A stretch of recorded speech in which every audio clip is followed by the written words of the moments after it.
Hello दोस्तों, नमस्कार। स्वागत है एक बार फिर से आप सभी का बीकेडी एचडी पॉइंट पर। आशा करता हूँ आप सभी स्वस्थ एवं मस्त होंगे।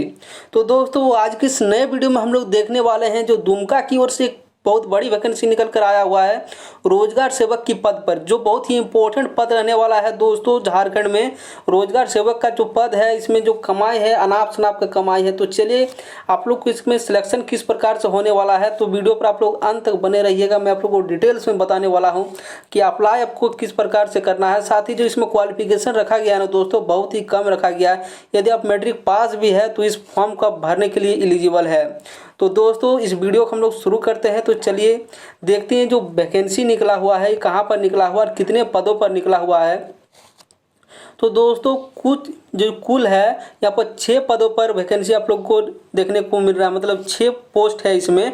वैकेंसी की संख्या तो बहुत ही ज़्यादा है, लेकिन जो यहाँ पर पोस्ट है 6 प्रकार का पोस्ट है, जिसमें सबसे जो इम्पोर्टेंट पोस्ट है यहाँ पर दोस्तों ग्राम रोजगार सेवक का। इसमें जो क्वालिफिकेशन रखा गया बहुत ही न्यूनतम रखा गया है और इसमें कमाई बहुत ही ज़्यादा होता है। इसमें जो आपको मानदेय मिलेगा दोस्तों 11,000 रुपया मानदेय भी मिलने वाला है। तो देखिए इसमें जो बाकी जो पोस्ट है, नंबर 1 पर है प्रखंड कार्यक्रम पदाधिकारी तकनीकी सहायक अभियंता के समकक्ष जो होना चाहिए, ये सेकंड नंबर पोस्ट है। और तृतीय पोस्ट है तकनीकी सहायक का अभियंता के साथ जो कनिया अभियंता होता है, ये तीसरा नंबर पोस्ट है। चौथा नंबर पोस्ट में लेखा सहायक का और साथ ही साथ कंप्यूटर सहायक। लेकिन इसमें जो सबसे इम्पोर्टेंट, मैं आप लोग को फिर से बार बार बोल रहा हूँ कि जो ग्रामीण रोजगार सेवक है, इसमें सिर्फ मैट्रिक पास या तो इंटरमीडिएट है तो आप लोग इस फॉर्म को भरने के लिए एलिजिबल है। और झारखंड के किसी भी जिले से हैं आप तो इस फॉर्म को भर सकते हैं। तो कैसे भरना है, ऑफलाइन भराएगा कि ऑनलाइन भराएगा, तो आप लोग वीडियो पर अंत तक बने रहिए। एक थोड़ा सा वीडियो आप लोग यदि मिस करते हैं तो आप लोग के हाथ से बहुत कुछ मिस हो जाएगा। तो देखिए दोस्तों, पहले हम लोग बात कर लेते हैं जो रोजगार सेवक का जो पद है, इसको भरने के लिए आपको क्या क्या योग्यता है चाहिए, उसके बारे में पहले हम लोग बात कर लेते हैं। ग्राम रोजगार सेवक पद के लिए अपेक्षित जो शैक्षणिक योग्यता है कि अनिवार्य योग्यता क्या होना चाहिए, किसी भी सरकारी मान्यता प्राप्त विश्वविद्यालय संस्थान से इंटरमीडिएट या मैट्रिक की जो परीक्षा के पश्चात किसी भी ट्रेड में आईटीआई, मैट्रिक के पश्चात आईटीआई की स्थिति में आईटीआई के प्राप्तांक प्रतिशत को इंटरमीडिएट प्राप्तांक प्रतिशत के समतुल्य समझा जाएगा। इसका मतलब यहाँ आप लोग दोस्तों क्या समझे कि यदि आप इंटरमीडिएट है तो कोई तो दिक्कत नहीं है, लेकिन यदि आप मैट्रिक पास है तो आप लोग को साथ ही साथ आईटीआई का भी सर्टिफिकेट होना जरूरी है। और ये जो आईटीआई का सर्टिफिकेट है, ये आपका काम करेगा इंटरमीडिएट सर्टिफिकेट का। आप लोग को बात समझ में आया? Are you getting my point? समझ रहे हैं ना दोस्तों? जो इंटरमीडिएट है, इंटरमीडिएट यदि आप लोग का नहीं है और यदि आप मैट्रिक प्लस किए हैं, आईटीआई कर लिए हैं, तो आईटीआई यदि आप कर लिए हैं तो आप इस फॉर्म को भरने के लिए एलिजिबल है, क्योंकि जो आईटीआई का नंबर आपका जुड़ जाएगा किसके बदले? इंटरमीडिएट के बदले। तो दोस्तों, बाकी जो पोस्ट है, बाकी पोस्टों के बारे में मैं आप लोग को नहीं बता रहा हूँ। क्यों नहीं बता रहा हूँ? उसमें जो क्वालिफिकेशन है बहुत ही ज़्यादा मांगा है और आप लोग उसको नोटिफिकेशन डाउनलोड करने के बाद आप लोग उसको देख सकते हैं, ठीक है। उसके बारे में मैं नहीं बताने वाला हूं, आप लोग उसको खुद पढ़ लीजिएगा। उसमें जो क्वालिफिकेशन है बहुत ही हाई, सबके पास वो क्वालिफिकेशन नहीं होगा, बहुत कम, 100 में लगभग 2 से 5% स्टूडेंट के बीच में वो क्वालिफिकेशन हो सकता है। लेकिन ये जो क्वालिफिकेशन है ये सबके पास था, इसीलिए मैंने इसके लिए वीडियो बनाया। बाकी देखिए दोस्तों, ये दुमका जिला से निकला हुआ, लेकिन आप इसको भर सकते हैं। इसमें जो एज कैटेगरी रखा गया है, जो आप लोग यूआर कैटेगरी से यदि आप आते हैं तो कम से कम 35 वर्ष तक आप इसको भर सकते हैं। मतलब यदि आपका उम्र 35 वर्ष तक है तो आप लोग इस फॉर्म को भर सकते हैं। और आयु की जो गणना होगी दोस्तों, वो 1/1/2023 के अनुसार होगा और 18 वर्ष कम से कम उसका आयु हो जाना चाहिए। 1/1/2023 को उसका कम से कम आयु 18 वर्ष एवं अधिकतम जो होना चाहिए वो 35 वर्ष। अनारक्षित जो यूआर कैटेगरी है उनके लिए, जो महिला वर्ग के है उनको 38 वर्ष होगा, ठीक है। और अनुसूचित जाति, अनुसूचित जनजाति के लिए ये जो होगा छूट जो मिलेगा उन लोगों को, तो टोटल उन लोगों को 40 वर्ष तक आप उन लोगों को भर सकते हैं, ठीक है। नियुक्ति के लिए क्या आधार होना, किस प्रकार से नियुक्ति होगा, उसके बारे में भी हम लोग थोड़ा चर्चा कर लेते हैं। तो नियुक्ति के लिए जो आधार होगा, यहाँ से देखिए पॉइंट नंबर 10 में कि नियुक्ति हेतु जो अन्य शर्तें हैं, उपयुक्त पदों पर नियुक्ति पूर्णतः संविदा के आधार पर होगा। ये जो आप लोग का नियुक्ति होने वाला दोस्तों, ये पूर्णतः संविदा के आधार, मतलब कॉन्ट्रैक्ट बेसिक की नौकरी है। जो नौकरी आप लोग को मिलेगा कॉन्ट्रैक्ट बेसिक्स पर मिलेगा। ऐसे नियुक्ति सिर्फ व्यक्ति नियुक्त व्यक्ति को नियमित रूप से नियुक्त करने का सरकार पर कोई दायित्व नहीं होगा। मतलब सरकार पर ये नौकरी को दायित्व नहीं होगा कि सरकार इसमें कुछ करेगा नहीं, ठीक है। ये जो होगा पूर्ण समिति के आधार पर होगा। प्रारंभिक चरण में संविदा आधारित नियुक्ति 1 वर्ष के लिए किया जाएगा। पहले तो 1 वर्ष के लिए आपका नियुक्ति किया जाएगा।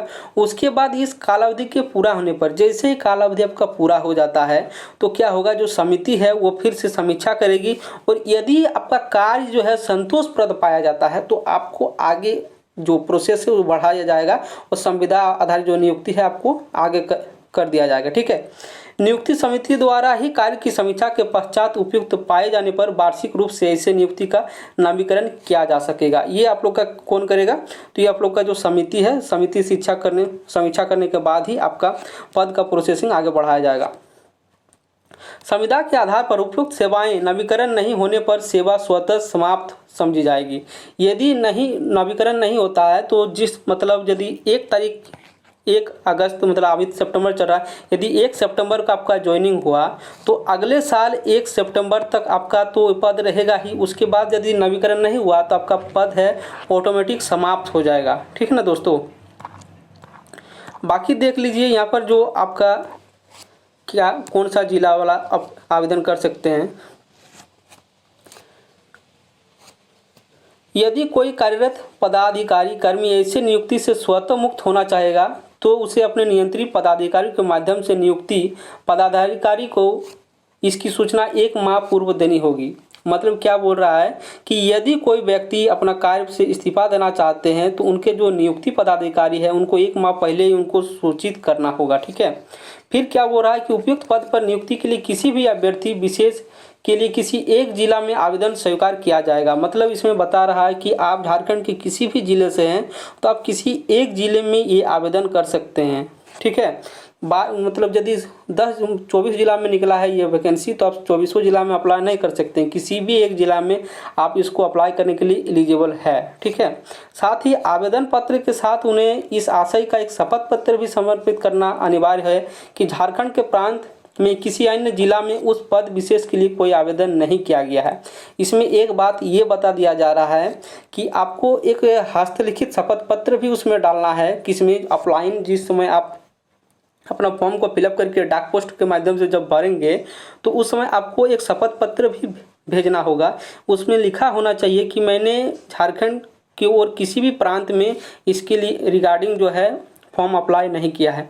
आवेदन पत्र के साथ सभी प्रकार के शैक्षणिक प्रमाण पत्र, अंक प्रमाण पत्र, आवासीय प्रमाण पत्र और जाति प्रमाण पत्र, यदि आप विकलांग कैटेगरी है तो दिव्यांग प्रमाण पत्र पर सक्षम पदाधिकारी द्वारा निर्गत एवं आवश्यक प्रमाण पत्रों की स्वप्रमाणित छायाप्रति संकलन करना आवश्यक है, ठीक है। आवेदन पत्र के साथ मैट्रिक का प्रमाण पत्र संकलन करना आवश्यक होगा। आयु सीमा की गणना मैट्रिक के प्रमाण पत्र के आधार पर ही की जाएगी। विज्ञापन में किसी कारणवश आंशिक संशोधन या पूर्णतः रद्द करने का जो अधिकार है वो कमेटी को सुरक्षित रहेगा, ठीक है। चयन संबंधी प्रक्रिया में चयन समिति का निर्णय अंतिम व बाध्यकारी होगा। समिति किसी भी समय विज्ञापन को रद्द करने का समिति के पास ये अधिकार है, ठीक है। आप इसको आवेदन कब तक कर सकते हैं तो 27 सितंबर 2023 तक आप इस आवेदन ये जो वैकेंसी के लिए आप आवेदन कर सकते हैं।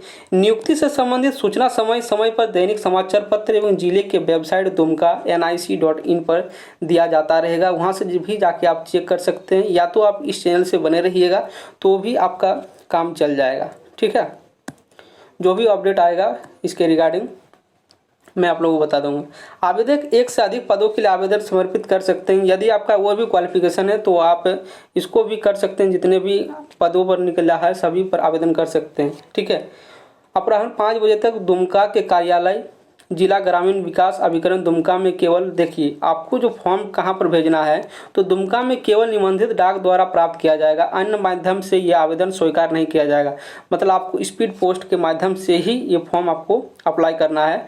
तो आप लोग देर मत कीजिए, 27 सितंबर बहुत ही नज़दीक है। तो आप झारखंड के किसी भी जिले से हैं तो आप आवेदन कर सकते हैं। आवेदन का जो प्रारूप है ये इस प्रकार है और ये जो आपको फॉर्म मिल जाएगा टेलीग्राम चैनल के लिंक से, टेलीग्राम चैनल का जो लिंक दिया हुआ है वो आप लोगों को डिस्क्रिप्शन बॉक्स में मिल जाएगा। वहाँ से जाकर आप लोग इसको डाउनलोड कर सकते हैं। यदि आप लोग को फॉर्म भरने में किसी भी प्रकार का डाउट हो तो आप लोग कमेंट बॉक्स में कमेंट कीजिएगा, वहाँ से मैं आप लोगों को बताऊँगा। तो चलिए मिलते हैं दोस्तों अगले वीडियो में, तब तक के लिए धन्यवाद।